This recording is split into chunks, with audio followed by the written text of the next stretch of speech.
Olá, pessoal. Sejam bem-vindos ao podcast De Frente com o CEO. Eu sou Laiane Serrano, repórter de carreira e negócios da revista Exame, e é um prazer receber vocês aqui nesse espaço que a gente criou para ouvir de perto a história e os planos dos maiores e das maiores líderes de negócios do Brasil. E hoje eu tenho o prazer de receber Renata Moraes Vick, CEO do grupo CRM, dono das marcas Copenhagen, Brasil Cacau e Cop Coffee. Rê, muito obrigada pela sua participação. Seja muito bem-vindo ao nosso podcast. Estou muito feliz de estar aqui com vocês, admiro muito o trabalho de vocês e eu tenho certeza que a gente vai ter um bate-papo muito inspirador e, como eu costumo dizer, minimamente gostoso, cheio de curiosidades sobre carreira, e vai ser um prazer trocar um pouquinho de como tem sido essa jornada empreendedora. Boa, com certeza vai ser um ótimo papo, Rê. E a Renata, pessoal, para quem não sabe, ela tem mais de 25 anos no mundo dos negócios, é CEO do grupo CRM desde 2020, um ano marcado pela pandemia, e desde então ela tem realizado grandes movimentos no grupo para que ele possa crescer de forma sustentável. E para falar um pouco mais sobre a trajetória profissional, os planos do negócio, eu vou ficar de frente com ela, Renata Vick, CEO do grupo CRM.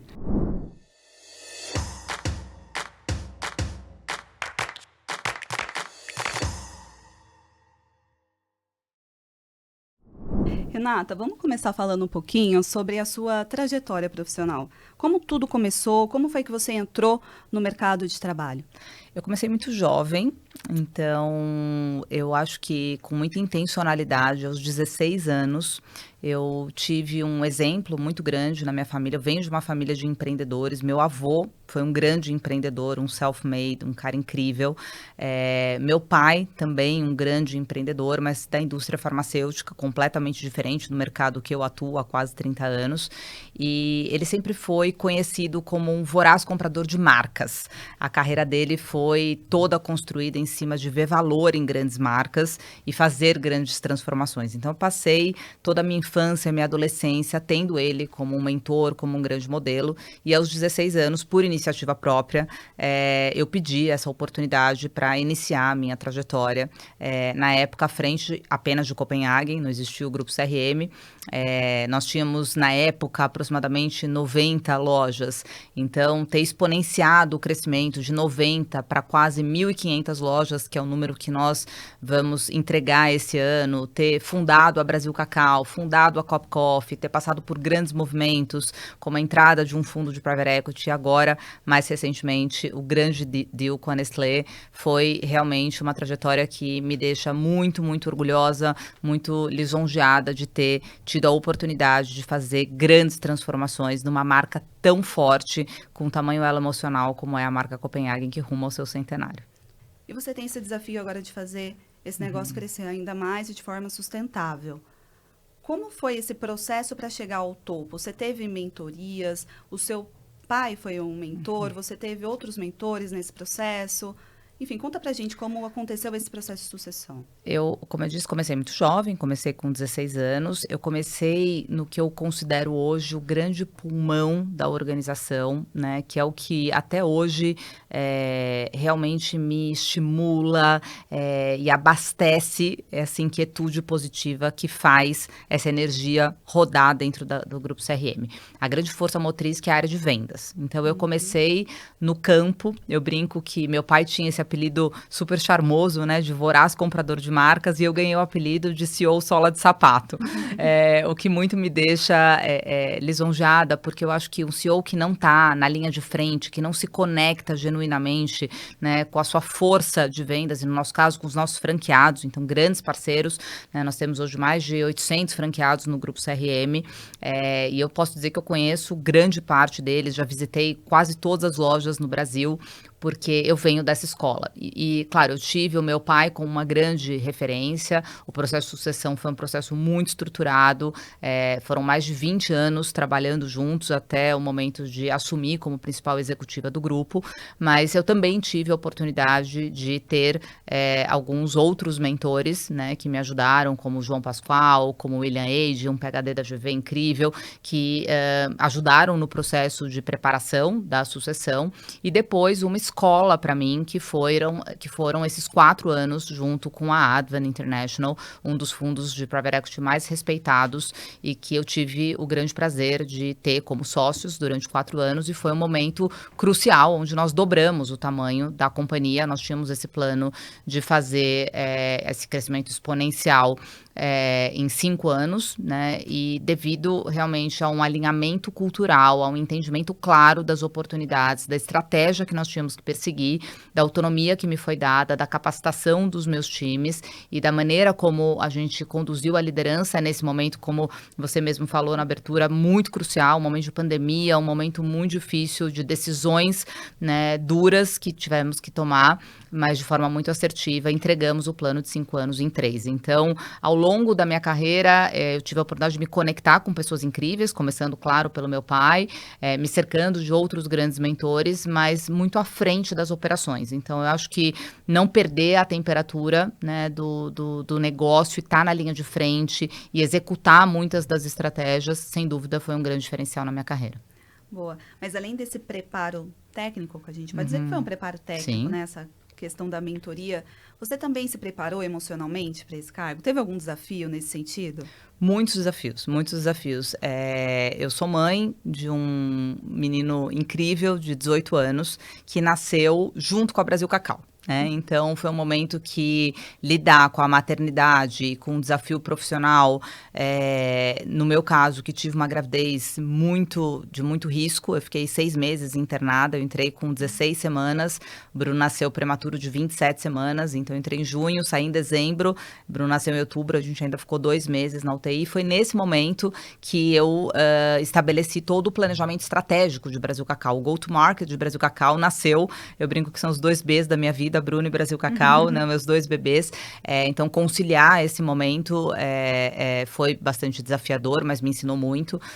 Tive um outro momento também, pessoal, muito difícil, que foi a descoberta de um câncer já bastante avançado no meio, né, da transação mais importante do nosso setor, que foi o ano passado, quando nós concluímos o deal com a Nestlé. Depois, enfim, também dentro do tratamento do câncer, que foi muito exitoso, graças a Deus, estou super bem, 100% recuperada, mas eu tive que fazer uma segunda cirurgia, então foi bastante desafiador, e eu acho que emocionalmente, eu sempre fui essa mulher de resiliência, né, incansável, de muita fibra, de gostar dos momentos de adversidade, de me ver na minha potência máxima, mas eu aprendi, né, o quanto é importante priorizar essa agenda de autocuidado. Em todos os momentos, eu me senti muito combativa a todas as situações emocionais, de saúde que aconteceram, momentos importantes, emblemáticos da minha vida pessoal, que se fundem aos momentos também, né, emblemáticos da minha carreira como profissional, como executiva, como empreendedora dentro do grupo, porque eu estava muito preparada nessa agenda de autoconhecimento, que é algo que também faz parte, e os grandes executivos precisam investir, a gente não consegue terceirizar essa agenda de autocuidado e autoconhecimento, quanto mais a gente investe em nos conhecer melhor, em entender quais são os nossos pontos de potência e também os nossos pontos de vulnerabilidade, mais capaz a gente está de enfrentar todo e qualquer desafio. Mas, Renata, algo mudou na sua rotina, principalmente depois de um diagnóstico, né, de câncer que realmente assusta? Você teve algum hobby que você adotou? Sei lá, alguma coisa na rotina do trabalho que você deixou de fazer? Sei lá, ficar muito tarde no trabalho, enfim, algo mudou na sua vida? Olha lá, eu acho que eu sempre fui muito disciplinada. Quem me conhece aqui, me acompanha, sabe da minha disciplina. Meus dias começam todos os dias às 4h40 da manhã. Eu pratico atividade física todos os dias, de domingo a domingo. Me alimento muito bem, gosto muito da pauta, né, de longevidade. Tenho um sonho pessoal de chegar ao centenário. Eu tenho um exemplo dentro de casa. Minha avó viveu muito bem, com muita saúde, até os 103 anos. Então, eu aspiro ter saúde e disponibilidade de poder curtir a minha família, mas o trabalho me nutre, né? Eu me vejo ainda numa fase muito produtiva da minha vida, da minha carreira. Eu gosto muito de trabalhar, eu gosto muito de produzir, eu gosto muito de me envolver em projetos grandiosos, de deixar realmente essa marca, né, pessoal por onde eu passo. Então, o que eu acho que mudou no meu íntimo é que eu aprendi a ter muito mais flexibilidade, né? Porque uma pessoa muito focada em estratégia e execução, eu brinco que tem o Boeing e tem a pista, né? O meu grande diferencial é que eu gosto de construir Boeing, mas eu não gosto de Boeing que não aterriza. Então, eu estou sempre entendendo se a estratégia ela é execuível. Para mim, estratégia boa é aquela que você consegue executar, que você mensura resultado, que você tira subjetividades e você consegue realmente tangibilizar o resultado, o impacto que aquele projeto gera. Quando você se vê desafiada em momentos, seja de âmbito não pessoal, como foi, por exemplo, a pandemia, mas que pegou tudo e todos, seja em momentos realmente como, né, tá frente a frente com um diagnóstico de câncer, com uma gravidez de risco, com a perda da minha mãe, também foi um momento muito difícil, você entende que para tá preparada para maratona e não para o sprint, né? Porque a gente, em muitos momentos da vida, a gente dá o sprint e tem que dar, faz parte do jogo, né? A gente, até dentro de uma maratona, tem momentos que você precisa do sprint, você precisa ter potência de arranque. Mas eu tô há 30 anos nesse mercado e ainda tenho muita gasolina, né? Para queimar. Então, eu preciso me condicionar para maratona, não dá para a gente viver de sprint. Então, o que eu aprendi nesses momentos mais emblemáticos é ter flexibilidade e entender que em alguns momentos a gente precisa namorar o cinza, né? Porque o executivo, ele tem esse pragmatismo, e eu sou muito pragmática, de ou é isso ou é aquilo, ou a gente vai por aqui ou a gente vai por ali, a estratégia é essa ou a estratégia é aquela. E em alguns momentos, quando a gente, isso não significa que a gente não está executando, que a gente não está tracionando, que a gente não está tendo clareza, significa que em alguns momentos, para que a gente tome a melhor decisão, a gente precisa permear e ter flexibilidade de viver um pouco aquele momento de não tantas certezas, né? A incerteza também te faz aprender, te faz evoluir na carreira. Então, nesses momentos mais difíceis da minha vida, eu acho que eu amadureci muito, né, em ter mais flexibilidade, em permanecer namorando, né, um pouco mais os momentos de incerteza para tomar melhores decisões. Boa. Pegando o gancho de momentos de incertezas, você se tornou CEO do Grupo CRM em 2020, um ano marcado pela pandemia, um ano em que a pandemia começou aqui no Brasil. E eu queria saber qual foi a ação mais ousada que você tomou nesse período, né? Que fez com que a companhia continuasse competitiva no mercado. Sim. Olha, eu acho que o grande pivô, eu chamo a pandemia, cada um batizou de uma forma, né? Foi a maior crise sanitária que o mundo já enfrentou e envolvia algo muito sensível, principalmente para a cultura do Grupo CRM, que é a saúde das pessoas, né? Todos os nossos stakeholders, o nosso franqueado, o nosso cliente final, o nosso colaborador, todo mundo precisando ser cuidado. Então, eu reagi muito rápido, eu acho que isso foi extremamente assertivo, né? Me lembro, eu estava voltando de uma das minhas regionais, visitando loja, porque eu faço aproximadamente 200 a 250 lojas por ano, até hoje, né? Enfim, eu acho que um CEO de varejo precisa estar no campo, precisa estar em conexão com seus clientes. Eu estava voltando de uma regional de Brasília e a minha diretora comercial me ligou e falou: Renata, não é China, vai fechar as lojas, né? Porque, assim, os CEOs naquela época, eu lembro todos os meus colegas, enfim, a gente falava, não vai fechar, né? Não vai chegar aqui, ninguém né? estava preparado, né, aqui para viver o que a gente viveu, né? E eu saí de Congonhas, fui direto pro shopping, onde eu encontrei com alguns franqueados, porque eu queria entender o que significava para o franqueado baixar a porta, né? Assim, com estoque de Páscoa. A gente estava 18 dias da Páscoa, que é 30% do faturamento anual da nossa companhia, e a gente estava preparado, positivado, tinha feito um sell-in para crescer 20% naquele sazonal. Então, assim, era uma grande responsabilidade. E qual foi a decisão que eu tomei, né? Eu me pronunciei muito rápido, né? Montei um comitê de crise, coloquei a Hartman House, na época, uma consultoria para nos ajudar na gestão desse comitê, e tomei uma decisão. Eu disse para os meus franqueados: a crise passa e as relações ficam. No momento da bifurcação, eu vou optar pelas relações. E vocês precisam fazer o mesmo. Com o cliente de vocês, com os colaboradores de vocês, com o shopping de vocês, com o locador de vocês, porque a gente vai sair mais fortalecido se a gente cuidar das relações. Se a gente for para um jogo que nunca fez parte da nossa história, de que vale tudo, o como pra gente é tão importante ou mais importante do que o que a gente faz e o que a gente entrega. Então, eu vou olhar sobre o prisma de como a gente está cuidando das relações. E aí eu tomei uma decisão de negócio, claro, esse era o norte, né, da cultura da organização, cuidar das pessoas e se importar com como, que é trazer um ecossistema digital que favorece 100% o crescimento same-store sales dos nossos franqueados. Né? O empresariado como um todo se uniu, eu acho que foi um legado para a nossa sociedade, que a gente não deveria deixar esfriar, né? Já vejo se perdendo um pouquinho aí, passados 5 anos, mas eu lembro que a gente pegava o telefone, ligava e todo mundo se ajudava, né? Era uma comoção, todo mundo buscando ali uma agenda muito contributiva, o que, infelizmente, né, no meio empreendedor é um pouco selvagem, né? Às vezes você não tem essa agenda tão aberta e tão contributiva. E na pandemia, eu acho que a gente, como sociedade, ganhou muito de ver o empresariado todo muito unido. Mas a minha decisão de negócio, ela foi muito contra o que os meus colegas viam, que era o digital é um novo canal. E eu nunca vi o digital como um novo canal. Eu via como um potencializador de crescimento same-store sales. Então, hoje, o digital saiu de 2%, 3%, enfim, era incipiente para todo mundo, para 17% de participação. Agora, na Páscoa, a gente chega a ter uma participação de 25%, né? Então, é muito significativo para o nosso negócio. E 98% de tudo que a gente vende no digital é receita para o franqueado com a mesma margem. Então, foi uma decisão, assim, que eu tive um apoio restrito do Conselho de Administração, mas que era muito disruptivo, né? Chegar com uma proposta de que a gente não ia encarar o digital como um canal, que a gente ia encarar o digital como um catalisador de pedidos para o franqueado e que a gente precisava ser atrativo para o franqueado, mesmo no momento que ele estava frágil. Isso mostra muito sobre o viés de como a gente trata o nosso principal cliente, que é o franqueado. Não era porque era um momento frágil que ele deveria aceitar tudo. A gente deveria cuidar, porque o digital ele não poderia morrer pós-pandemia. Ele não era um caminho de atalho, ele não era um plano de contingência, ele era uma nova vertente de crescimento muito robusta para o Grupo CRM. Então, ter feito essa escolha foi realmente um grande divisor de águas no nosso business. A pandemia foi o seu maior desafio como CEO? Foi um dos maiores.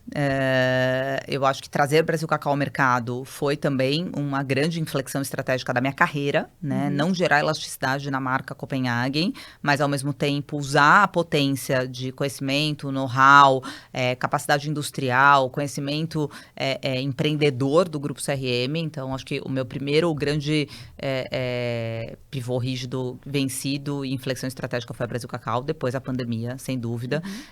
E eu sempre fui uma executiva, e falo também como mulher, não só como executiva, de gostar de vencer e quebrar os rótulos, né? Eu acho que os rótulos, eles são máximas que o mercado tenta nos impor, né? De uma maneira rasa, muitas vezes, sem conhecimento de causa e sem a devida profundidade. Então, rótulos como, né? Vá pelo caminho mais fácil, coloque um Buy Copenhagen, não era uma escolha para mim. Depois, né, não se alia ao seu maior concorrente. A gente trouxe Lindt para o Brasil, né? Eu fui responsável por abrir as primeiras 55 lojas de Lindt no Brasil, né? Depois, não se associa ao fundo de private equity. Eles não buscam maximizar o valor da sua companhia e tem uma visão de curto prazo. A gente fez um ciclo extremamente exitoso, né, preservando a cultura e todos os assets incríveis que Copenhagen tem. Agora, um passo, né, super importante, pensando na perpetuidade do business, né? Como é que a gente perpetua uma marca de 100 anos, né, preservando com sofisticação, com originalidade, com qualidade, aquilo que traz segurança para o nosso franqueado, aquilo que traz segurança para o nosso consumidor, de que a gente tem realmente um cuidado com Copenhagen que é inquestionável. É inquestionável, né? As fórmulas de Copenhagen são as mesmas fórmulas da época do seu Davi Copenhagen, desde 1928. A experiência de ser uma marca de presente em forma de chocolate, ampliar a experiência em loja, trazer o digital. Então, foram todas escolhas sendo feitas porque o prisma não muda. Quando o prisma não muda, você busca soluções diferentes, mas é sempre o mudar tudo ao redor de Copenhagen para não mudar a Copenhagen. Eu ia até perguntar qual foi a sua maior conquista como CEO, mas você fez desses desafios conquistas. Sim. Né? Teve um que você acha que é o mais marcante?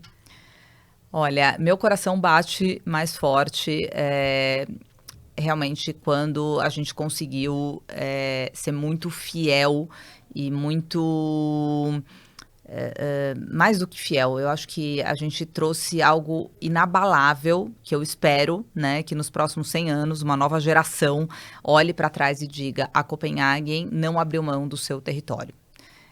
A gente fez muitas iniciativas, né, para e crescemos com Copenhague, né? Também eu acho que isso é uma visão empreendedora incrível, porque não significa que você manter a Copenhague no seu território blindada como ela não faz com que você cresça a própria Copenhagen. A Copenhagen tinha 90 lojas, hoje a Copenhagen tem 820 lojas. Então, a gente também multiplicou por 10 a Copenhagen.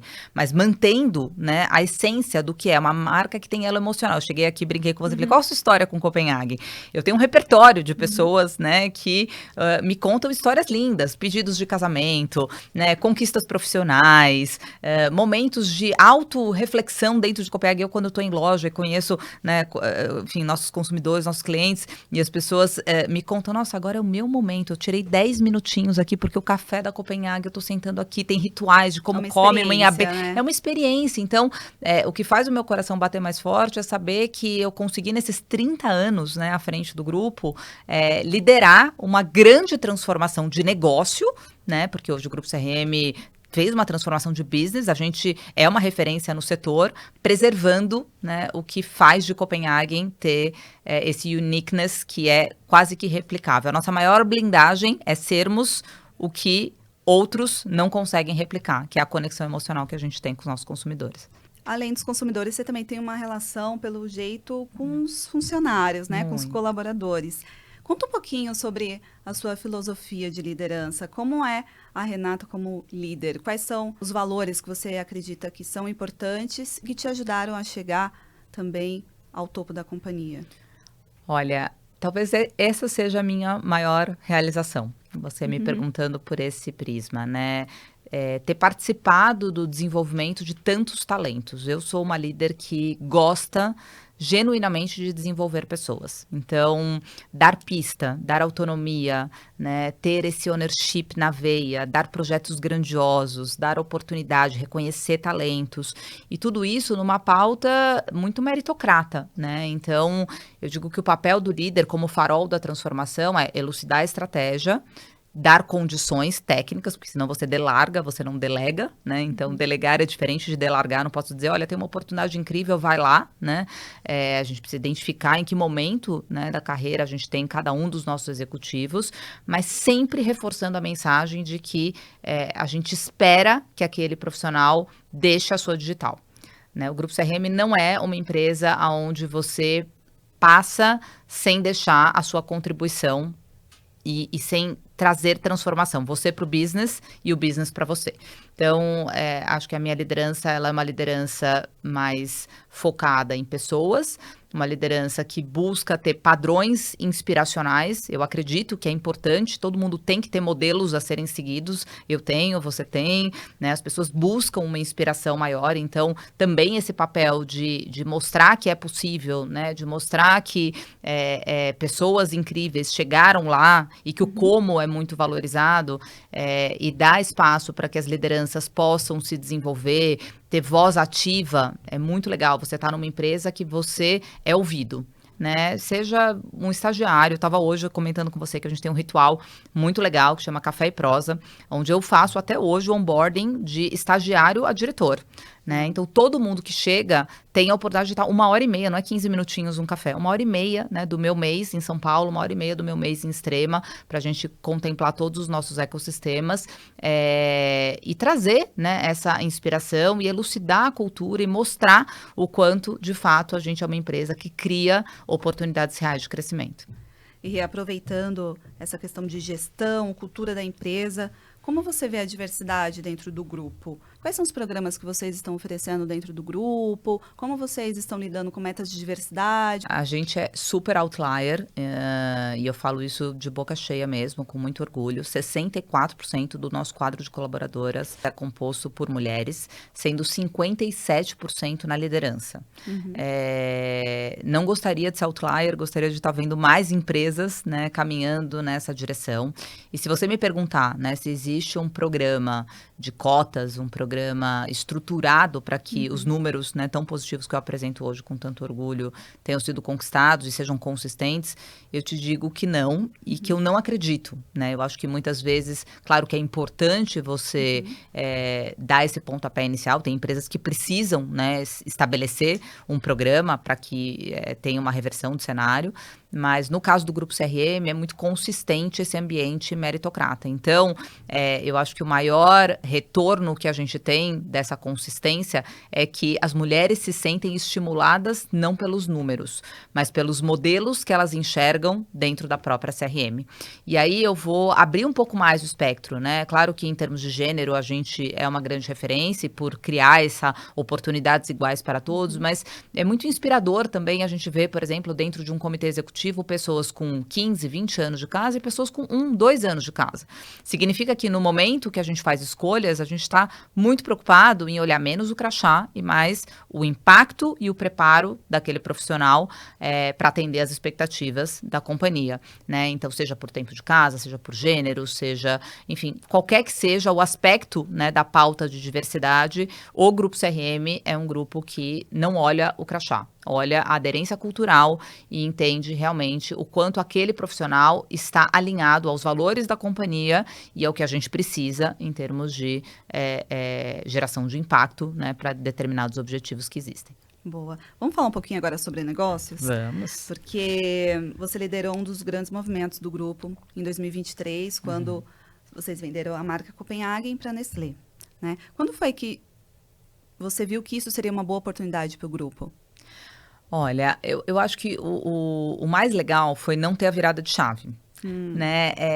A gente sempre trabalhando pelo prisma da perpetuidade, fazia muito sentido, né, a gente ter feito primeiro um ciclo, como eu disse, muito exitoso e preparatório, né, diria. A gente estava muito preparado em termos de governança, né, para poder exercer no momento que fosse mais oportuno. Eu acho que o que muda de uma empresa familiar para uma empresa de private equity é que uma empresa familiar, ela acha que essa hora nunca vai chegar.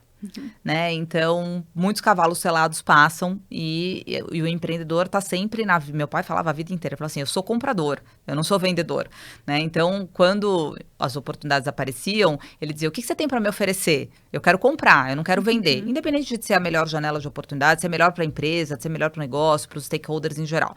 Quando a gente fez a venda da companhia para a Advan, era um momento também muito drivado por um momento pessoal do Celso, né, que tinha uma carreira já extremamente estabelecida e super justo, né, que ele fizesse esse movimento de sair, né, e de realizar o investimento de uma vida, e a Renata muito motivada, né, em ainda fazer um ciclo longo. Então, ali já tinha sido plantada a semente da sucessão, eu já estava como CEO do grupo e recomendei que sim, a gente fizesse, né, e que eu estaria ali para segurar que todos os valores seriam mantidos e que a gente ia fazer mais um ciclo bastante exitoso. Quando nós fizemos, né, esse ciclo com a Advan, ele poderia ter durado 10, 15 anos. A Advan não é um fundo que tem pressa para sair. E isso foi muito positivo para o negócio, porque a gente trabalhou todo dia como se fosse o day one e nunca pensando, né, em olhar para o mercado. Mas quando a gente faz muito bem a nossa lição de casa e olha menos para a janela e mais, né, para o espelho e executa, né, com muita maestria aquilo que a gente tem clareza de que é relevante para o business, automaticamente as oportunidades, né, aparecem. E aí, diferente de uma empresa familiar, a gente olha para as oportunidades com a prerrogativa de que a gente pode ou não exercer. Não tinha pressa para sair, não tinha... A companhia estava no seu melhor momento, entregando todos os resultados, como eu disse, entregando o plano de 5 anos em 3, mas fez muito sentido, né? E ser com o Nestlé nos deixou muito feliz, porque, de fato, hoje fazer parte, né, de uma empresa incrível como a Nestlé, a maior empresa global de alimentos, com valores muito alinhados com os valores do Grupo CRM, com respeito absoluto ao legado que a gente construiu, me deixa muito confiante de que a gente tomou a melhor decisão no melhor momento e que foi muito bom para todos que hoje se beneficiam, né, dessa grande transação que foi feita. E vocês já têm visto, assim, melhorias em questão de vendas, em questão de expansão do negócio? Foi um ano muito bom, né? 2024 e 2025 promete ser ainda melhor. A gente tem uma expectativa de um crescimento superior a 20% esse ano. O ano passado, nós inauguramos 250 novas lojas. Foi um crescimento de 70% na nossa expansão. Nós crescemos muito também os nossos canais digitais, fortalecemos muito, né, o nosso relacionamento com todos os nossos stakeholders. Os nossos colaboradores estão muito felizes e orgulhosos de fazerem parte desse grupo. Atenuamos, né, parte do impacto sofrido pelo cenário da crise do cacau, né, que foi um ano bastante desafiador. Quando eu penso na minha trajetória, comparo até esse momento ao momento, né, da pandemia. Claro que aí muito mais restrito ao nosso setor, no momento da pandemia a gente tinha uma crise de maior amplitude, mas para quem opera, né, chocolate, agora café, foi um ano em termos de commodity muito difícil, né? E estar dentro de um grande grupo como Nestlé, sem dúvida, nos beneficiou, né, em termos mais poder de compra, já buscando alguma sinergia, mas nos mantendo como uma unidade de negócio standalone. Então, com muita liberdade, né, de novo, não desviando os princípios de canal, não desviando os princípios, né, das especificidades, ou seja, a gente se une por valores muito sinérgicos, né? Nestlé hoje tem uma sinergia muito grande, foi um ano de sinergia, foi um ano de muita conexão, uma transação muito tranquila, né? Com os impactos apenas positivos para todos os stakeholders. Então, acho que isso mostra que a nossa escolha foi acertada e que a condução dessa escolha foi também muito bem maestrada. Muito bom. E a Páscoa está chegando, né, Rê? Um dos Que momentos delícia. mais estratégicos aí para a companhia. E a gente quer saber as novidades que vem por aí, quais são os novos investimentos, o que a gente pode esperar esse ano? Podemos esperar uma Páscoa muito focada em grandes inovações. A gente apostou muito em nostalgia. Então, estamos trazendo para a linha infantil ovos incríveis, como o ovo moranguinho, que é o ovo mais viralizado dessa Páscoa. Então, quem não garantiu, garanta, porque com certeza vai ser sold out. Quem não se lembra, né? Faz parte da minha, eu sou da década de 80. Faz parte da minha também. Então, gente, quem não brincou com moranguinho, foi um produto incrível. Estamos trazendo também uma licença com Friends, colecionável, 6 bonecos incríveis. Então, vai ser muito legal. Na linha Exagero, que é a linha Hero, né, de Copenhagen, só Copenhagen tem ovos recheados, como é a indulgência da categoria Exagero. A gente trouxe 2 sabores incríveis, que é o Pink Lemonade, que você também só encontra na Copenhagen, e o caramelo salgado. Então, são 2 apostas nossas aí para Páscoa, além de reunir num item exclusivo os 5 clássicos Copenhagen, numa embalagem super presenteável. Então, a Páscoa tá linda, com embalagens incríveis, o sabor que é só nosso.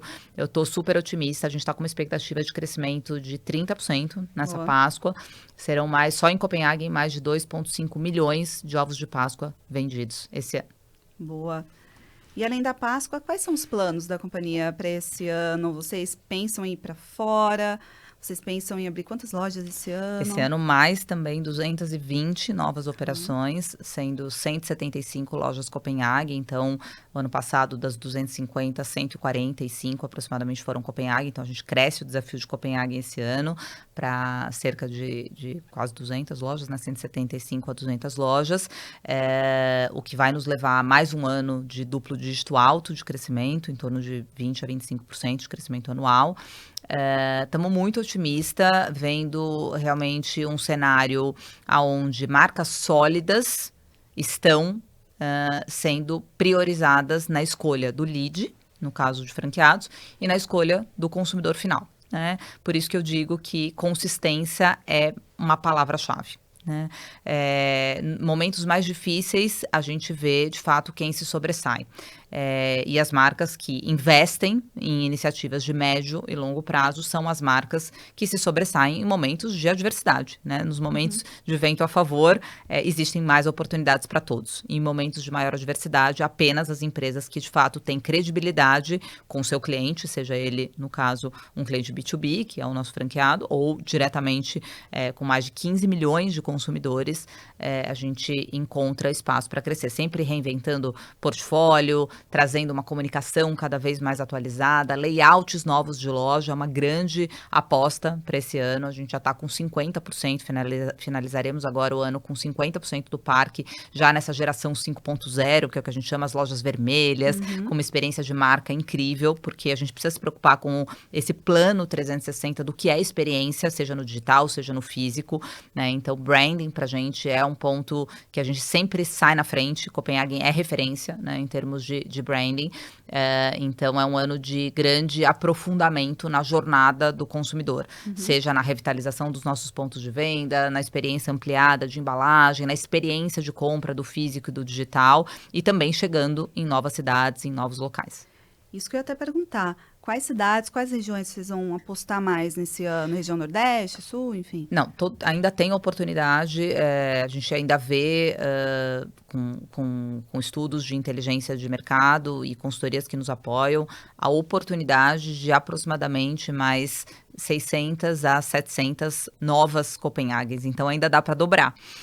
Por isso que eu digo que todos os dias eu chego com esse desafio de ser o day one, né? Então pensa lá, eu fiz um crescimento exponencial de 90 para 850 lojas Copenhagen e ainda estou na metade do caminho, né? Ainda tem mais 800 lojas para serem abertas. Então, tem oportunidades em todos os estados brasileiros. Nós já estamos em todos os estados do Brasil, mas ainda tem como adensar regiões essa resposta. Ainda tem como adensar regiões onde estamos presentes e abrir novas cidades. Então, inclusive cidades menores, né, que até então não eram alvo de Copenhagen. A gente já está entrando em cidades de 70, 80, 100 mil habitantes, com um projeto de loja light, com CAPEX reduzido. Então, isso atrai leads novos para o nosso negócio. Os próprios franqueados também, muitas vezes, em regiões mais próximas, né, em cidades vizinhas, aonde já existem Copenhagen, ampliando a sua presença e a sua participação.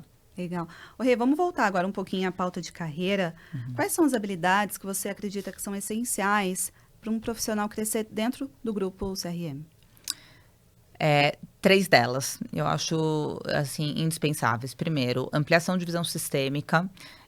Eu tive, ao longo da minha trajetória, né, essa oportunidade, acho que soube aproveitar muito bem, de ter passado por todas as áreas e conhecer, né, a companhia como um todo. Então, ampliação de visão sistêmica, eu vejo hoje os profissionais se tornando cada vez mais especialistas, mas quando a gente pensa numa projeção de carreira, até uma cadeira de CEO, é muito importante que você se abra a novos conhecimentos, né, e amplie a sua rede de conexão. Isso te faz pensar de forma mais estratégica também. Quando você tem um espectro muito fechado, você muitas vezes não consegue encontrar solução, e aí vai além até da visão sistêmica ampliada dentro do seu business. Por exemplo, algo que me perguntam muito, né?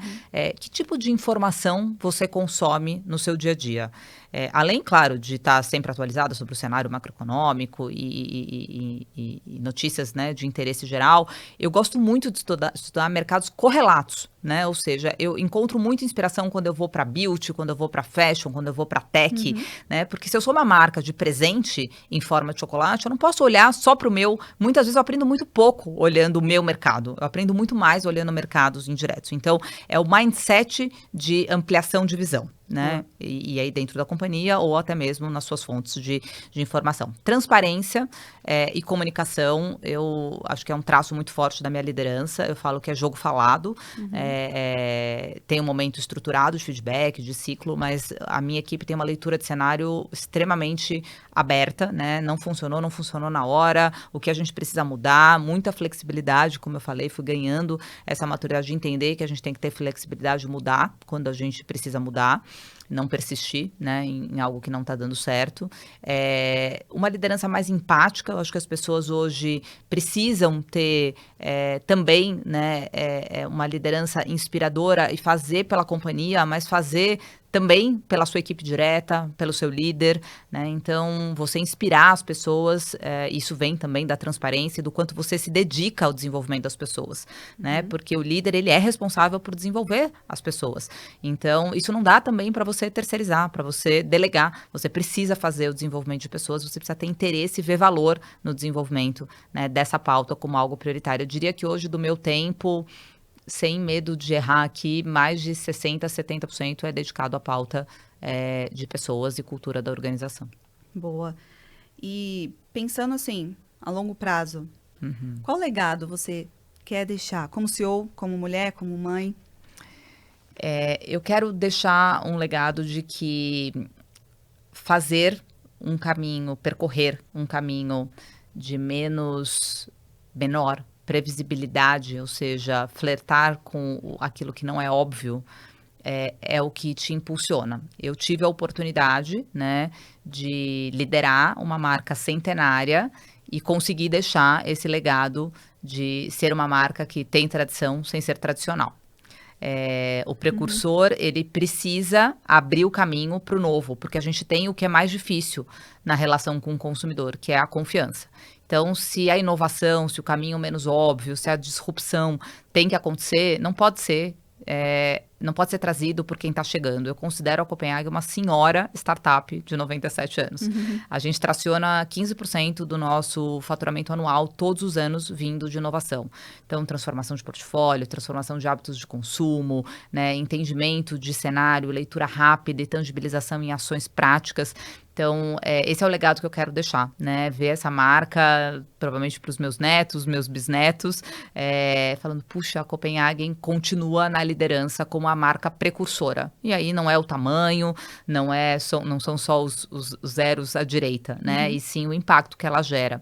E como mãe, né, eu acho que de todos os meus projetos, com certeza, a família linda que eu tenho, sou casada há 20 anos, né, então ter um parceiro, né, do meu lado que, sem dúvida, é um grande incentivador. Construímos muitas coisas juntas, né, temos uma carreira juntos, então isso fez muito sentido, nós nos apoiamos muito em momentos cruciais das nossas vidas pessoais e profissionais. E hoje ver o Bruno, né, com 18 anos, né, já na universidade, já buscando o seu primeiro emprego, né, super motivado, tendo a gente como grandes exemplos. Então, eu não seria feliz se eu não tivesse uma família, né, que me espera todos os dias em casa e que é o meu maior combustível para desenvolver o que eu desenvolvo. Legal. E você espera que o Bruno toque a empresa depois de você? Ou isso ainda está em análise? Olha, é engraçado, né? Por incrível que pareça, eu acho que eu nunca contei isso. Vai ser a primeira vez num podcast aqui. O meu pai não tinha essa aspiração. E ele fala hoje, olhando, né, num retrospecto, né? Claro que depois do caminho percorrido é mais fácil a gente fazer esse retrospecto, que ele fala assim, se não tivesse partido de você, não teria dado certo. Muitas vezes, né, os pais criam modelos, né, e atribuem aos filhos uma quase que de forma intuitiva, né, de que haverá esse caminho da sucessão. E eu só fui saber, né, que o meu pai não alimentava essa expectativa depois de, sei lá, 15 anos trabalhando juntos, né? Eu nunca tinha discutido sobre qual era o desejo dele para mim. E ele dizia, eu desejo e espero que você faça sempre o melhor. Se você quiser ser dentista, médica, empreender, trabalhar comigo ou não, mas eu me frustraria, claro que não posso atribuir isso a você, mas eu me frustraria se eu não visse você se dedicando ao máximo e colocando energia para ser a melhor naquilo que você se propusesse a fazer, mas não necessariamente dentro da minha carreira. Acho que da forma como a gente endereçou o plano de sucessão, e hoje já estando na terceira era, né, ou seja, era a família Copenhagen, era a família Moraes, era a Advan e agora era a Nestlé, não necessariamente o Bruno seguirá, né, essa mesma vertente, mas eu tenho certeza que ele tem um modelo de como se dedicar, de como fazer, né, de forma correta, com um propósito que vai ser muito mobilizador. Ele está cursando engenharia química, então ele está ligado de alguma forma, né, ao modelo. Ele já pensou em trabalhar no mercado financeiro, né, como engenheiro, não necessariamente seguir pela área da indústria, mas ele está amando, né, entender um pouco mais os meandros da indústria. Então, pode ser que as coisas aconteçam por esse caminho, mas eu não nutro essa expectativa, né, de que ele venha a seguir uma carreira como foi a minha. Boa. E para aquela pessoa que está ouvindo a gente agora e que tem o desafio, que quer o desafio de assumir uma empresa familiar, você tem algum conselho para dar? Tenho. Busque o seu caminho e não queira seguir um modelo do seu no caso foi meu pai, mas pode ser uma outra configuração de empresa familiar, às vezes, enfim, tios e outros níveis De familiar, né? familiares. Mas eu reconheci, acho que leitura de cenário, né? Assim, reconhecer qual foi a marca pessoal daquele que você vai vir a suceder, né? Respeitar o legado e querer deixar a sua marca, né? Você aprende muito com o modelo que você se espelha, mas não necessariamente você precisa replicar, a não ser que, de fato, você tenha a mesma habilidade, o que muitas vezes é difícil, né, ser da mesma maneira. E aí você já tem um espaço preenchido, né? Já houve uma história constituída com aquela pessoa que exerceu aquela habilidade, constituiu aquele resultado e marcou a história da empresa sobre esse prisma. Então, o que eu tentei foi olhar para o meu pai e dizer, puxa, ele deixou a marca dele e eu tenho um caminho para deixar a minha. E eu tive a oportunidade também, porque na verdade a carreira, para mim foi uma nuance, né? Assim, eu entrei na companhia para construir junto. Se eu tivesse talvez, né, sucedido ele na indústria farmacêutica, era um ambiente onde existia um DNA do Celso muito forte. A Copenhagen, ela foi nascendo e crescendo e se consolidando com o DNA da Renata e do Celso, né? A gente entrou no momento, entrou em 96, eu entrei em 98. Então, não era uma empresa que há muito tempo estava com ele. Claro que eu entrei, né, com conhecimento muito, muito menor do que ele como empresário, né? Então, aprendi muito com ele. Ficamos juntos por 20 anos. Mas foi muito legal ter construído junto, né? E não só ter já entrado no momento onde a companhia já tinha alçado voos maiores. A gente alçou esses voos juntos e em complementariedade. Acho que essa é uma dica também, né? Muitas vezes os grandes confrontos familiares, eles vêm, né? Porque não há um respeito sobre como trabalhar de forma contributiva, colaborativa e complementar. Meu pai fala, né, de uma forma muito simples aqui, mas ele fala assim, o técnico tem o seu valor e o jogador tem o seu valor, né? Se você quiser entrar e sentar na cadeira de técnico sem ter percorrido, né, muitos e muitos jogos ali como banco, ainda inclusive como reserva, depois como titular, em várias posições, ganhando visão sistêmica, ampliando, né, o seu conhecimento, ganhando credibilidade, trazendo resultados. Eu sempre fui muito drivada em resultado. Acho que contra resultados irrefutáveis não há o que se fale. Então, e eu sempre fiquei muito focada em buscar menos a contemplação do sistema e mais a tangibilização do resultado, e respeitando o papel do técnico, né, e do jogador, até que eu me sentisse capaz de assumir o papel de técnico. Boa. E o nosso tempo está acabando, por isso aqui vai a última pergunta. E eu queria saber se por acaso você, com certeza já deve ter escutado vários conselhos, mas tem um que marcou a sua carreira, que te ajudou a chegar até o topo e está te ajudando até agora? Algo que te inspire? Tem um conselho muito simples, mas que para mim eu me vejo usando ele nessa agenda de autoconhecimento, de autorreflexão muitas vezes, né? Que é o que te move é onde você tem que colocar uma lupa para entender se você está colocando a energia e a gasolina necessária, ou seja, retroalimentando aquilo que te move. E isso dificilmente muda, né? Então, por exemplo, no meu caso, eu tenho um DNA muito empreendedor. E eu passei por momentos de mudanças dentro da companhia, né? Então, como que é um empreendedor quando você ainda não é o principal executivo? Como que é um empreendedor quando você é o principal executivo e está dentro ainda de uma empresa familiar? Como que é o empreendedor dentro de um fundo? Como que é o empreendedor dentro de uma grande multinacional? Né? Se eu não puder exercer o meu lado empreendedor, eu atribuo menos valor ao que não é comoditizado, né? Então, para eu não ser uma CEO comoditizada, de prateleira, né? Eu preciso estar na minha potência máxima. E estar na minha potência máxima significa nutrir aquilo que gera combustão, aquilo que traciona resultado, né? Então, a minha visão estratégica, a minha capacidade de execução, a minha liderança mais inspiradora, a minha mobilização por pessoas vem de um DNA empreendedor. E isso não é o cenário que me provê. Sou eu que tenho que fazer a leitura de cenário, me adaptar à leitura de cenário, sem perder a essência do que faz a Renata ser potência, né, aonde quer que ela esteja. Né? Então, eu sempre tive muito cuidado, assim, em me respeitar. né? Aprender a me respeitar, aprender a entender se... Eu falo com muita tranquilidade, assim, que eu tenho que ser a melhor pessoa para a companhia, né? Enquanto eu for a melhor pessoa para a companhia, eu vou dedicar tempo, recurso, energia e força para desenvolver, né? Se em algum momento eu sentir que eu não sou a melhor pessoa para a companhia, a minha autocrítica é muito alta, né? Então eu vou estar sempre preparada para alçar novos desafios, porque eu tenho um olhar muito cuidadoso, né, em entender se eu estou cuidando desse lugarzinho que só eu posso cuidar. Boa, Rê. Bom, realmente foi muito Muito boa a prazer. nossa conversa, foi gostosa, como você tinha esperado. Eu quero só agradecer a sua participação aqui no nosso podcast. Foi muito bom ter você aqui com a gente.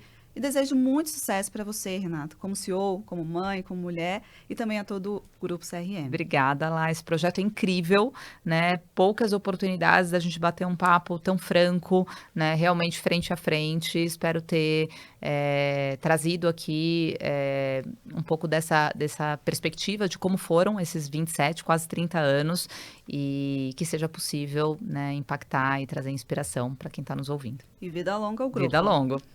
E eu quero agradecer você também que acompanhou até aqui.